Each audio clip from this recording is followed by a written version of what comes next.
Hmm. Hmm. Oh, hey everybody. It's the Commodore from the Clan of the Grey Wolf, and you are watching the weekly Wringer series here on clanofthegraywolf.com. As you can see, definitely enjoying my brand new copy of BioShock Rapture, which I was very pleased to find in Barnes & Noble the other day. Thought I'd throw that out there as a shameless plug as well. Let you know what I think of it when it's over. You know I love BioShock and all that comes with it. So, welcome to the new weekly Wringer. This is going to be a little bit, as I talked about last week, I wanted to develop a little bit of a new cadence.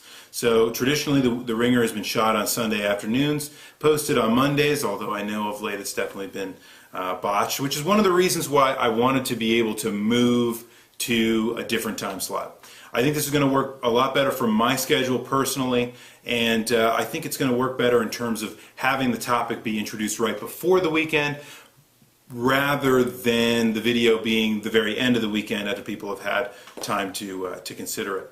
So just a little bit of a different cadence. It's a brand new weekly Wringer. It's a brand new cadence. I hope it'll work for everybody's schedule at least a little bit better for now. And I know for a fact that some of the things that you guys brought up in terms of the comments, like for example, do I want to try to do some scripted bits to begin with?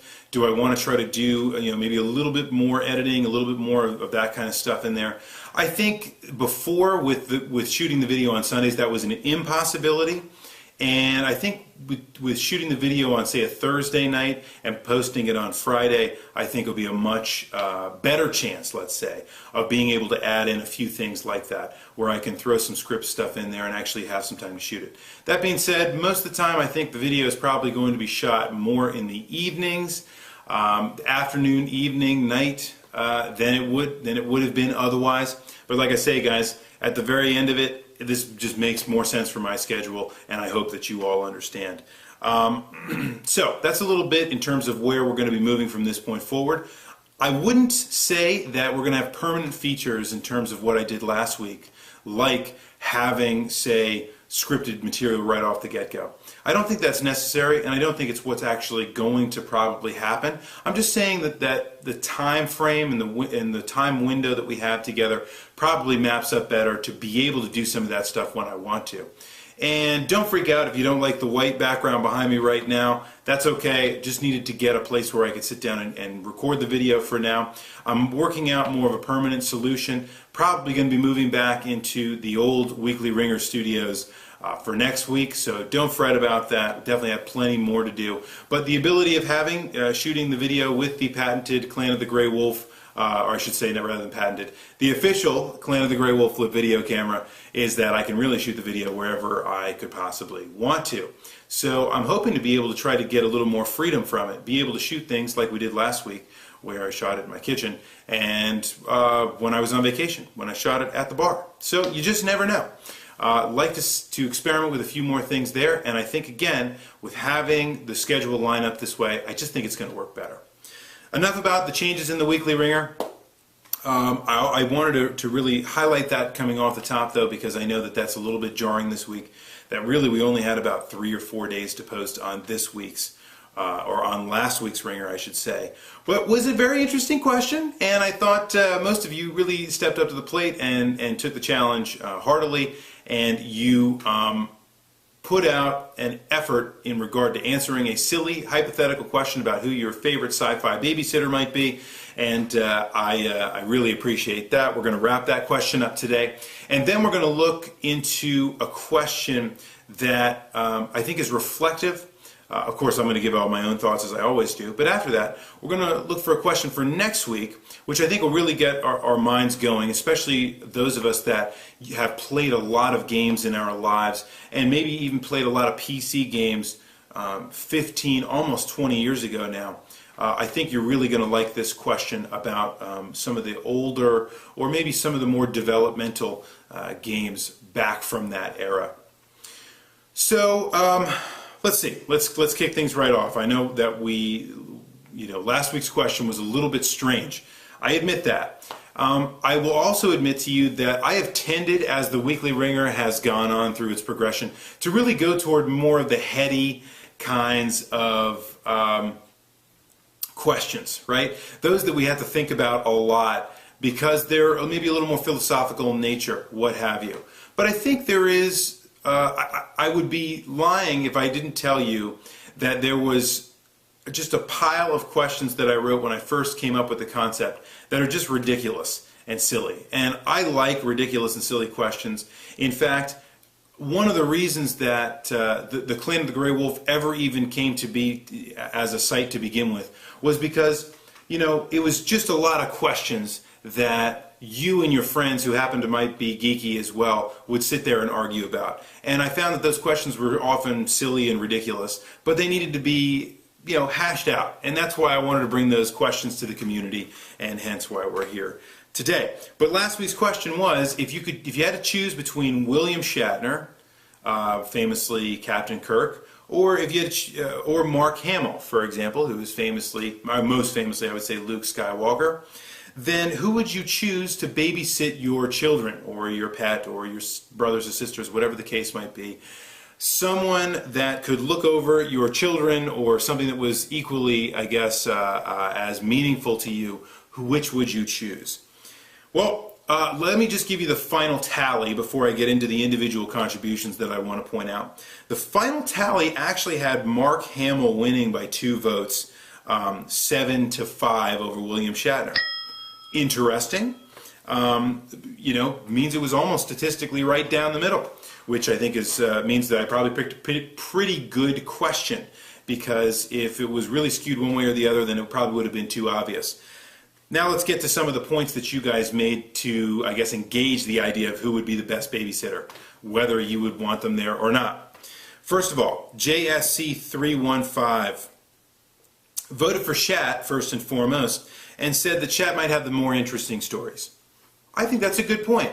You know, William Shatner is older than Mark Hamill, and William Shatner did kind of come of age on TV in an era when things were very different than they are now. And I think a lot of the standards, if some of you watched a show like Mad Men, you see how much cultural differences there really are between now and a few decades ago.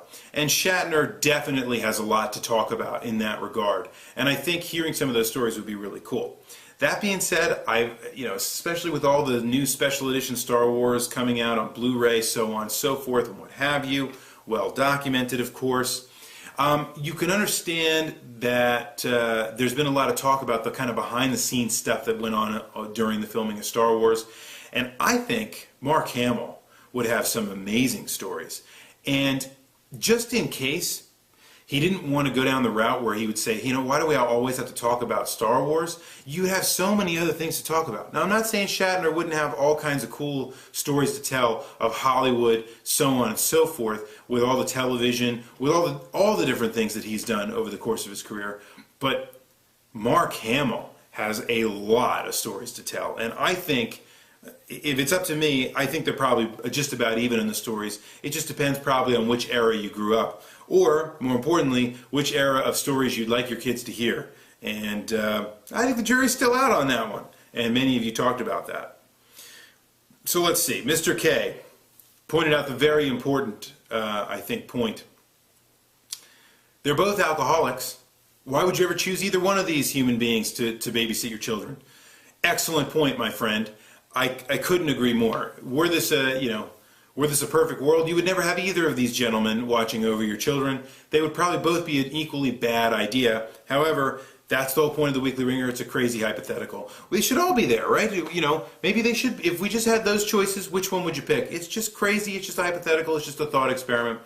Both of them clearly are alcoholics, and both of them would probably be a terrible influence on your children. That being said, that's why we're here. We're here to answer ridiculous questions. And also some serious ones from time to time as well. The Dapper Lycanthropy said, we've got the Jedi always, in terms of babysitting, over the Starship Captain. Now, I thought about that for a little while, and I thought, yeah, that's an interesting concept. The Jedi really do take, especially I know in the prequel movies, so forgive me, but in the prequel movies, the Jedi seem to really take a very important emphasis on how they rear their children, right? These children that are special, that have these abilities, they bring them, they train them, they teach them, right? And it becomes a very interesting kind of caretaking situation. Now, if you look at something like Star Trek, a starship captain really has, and think about it through the years, there are a few starship captains, if you look at like Benjamin Sisko, for example, who has maybe a little bit more of a connection with the younger folks on his crew. But still, the starship captain, it's a military institution. And it's one that has a kind of marked separation. The children go to school, the children learn their training, the children kind of come up through their ranks. So with it being a military institution of Starfleet, I would say they have the removal of kids to a higher degree. That being said, I think of Captain Picard visiting the classrooms and on the Next Generation, things like that, where I think Jean-Luc probably does pretty well. But the fact of the matter is, I think by and large, I would have to agree, the Jedi definitely have the edge over the starship captain. So I'm going probably with Dapper Lycanthropy on that one. Mr. Kettleman touched on something I think was really cool, which is that maybe this should be the newest celebrity reality series. You have two terrible options for your children, and you have to choose which one. And then they end up going and watching kids for an evening, and hilarity ensues, right? I think that would be a hilarious idea. That would be fantastic. So maybe we should all go and really copyright this idea for the new series of the worst celebrity babysitting. I don't know, something like that. And you could change it up, and maybe they would watch your dog, or maybe they would watch, I don't know. It could be a really funny premise, but I like Mr. Kettleman's thinking on this. Maybe we've all just generated a great new idea for a tremendous new reality series. I would watch that. I don't know about you guys. So, and think how many people watch Dancing with the Stars, for God's sake. Somebody's got to want to watch that, right? Okay, so, and then I want to say something. The Beer Ninja brought up what I eventually came to as the definitive deciding point for this question entirely, which was, Beer Ninja happens to have a pool. I wouldn't trust William Shatner watching someone around a pool. I have to say, that is the best argument, and I think you win, Beer Ninja, because it echoes my thinking, which I'll go ahead and segue right into, which is that I would absolutely have Mark Hamill over William Shatner. Why? Many reasons, but first and foremost would be the man is probably, at the very least, okay, I'll say this. I like William Shatner. I defend him from people that don't like him. All right? I think William Shatner's a pretty cool dude. I think he'd be a really great guy to have a beer with. I think if I sat down with William Shatner, I probably would talk very little about Star Trek, and I'd probably talk more about other kinds of cool stuff that he's done. Or, probably get some of those stories that he has from behind the scenes.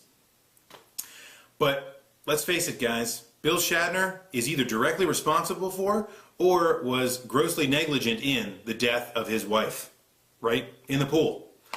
So, I know she drowned, and it was an accident, but you'd have to take a look at it from, he was there. Anyway, you guys go review the case. The point is, as far as the caretaker is concerned, and I promise I was not thinking about this when I wrote the question, as far as the caretaker concerns, William Shatner is a terrible idea.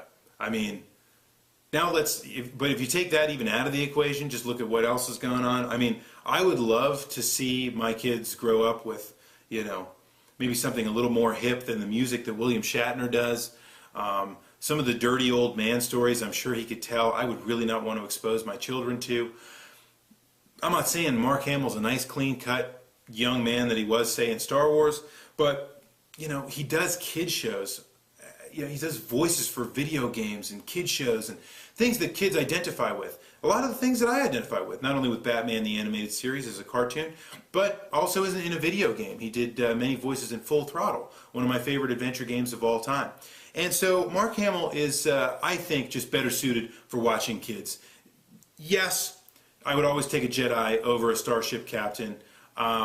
Yes, Bill Shatner is just, not trustable, especially around water with kids. Yes, they're both raging alcoholics, but if I had to choose between these two, got to be honest with you guys, I'm going Mark Hamill all the way. And if I could just see him do the Joker voice with the kids once or twice and just see them laugh at it, I would know that they were being exposed to the same kind of awesome stuff that I was exposed to, and that's a great thing, because let's face it, guys.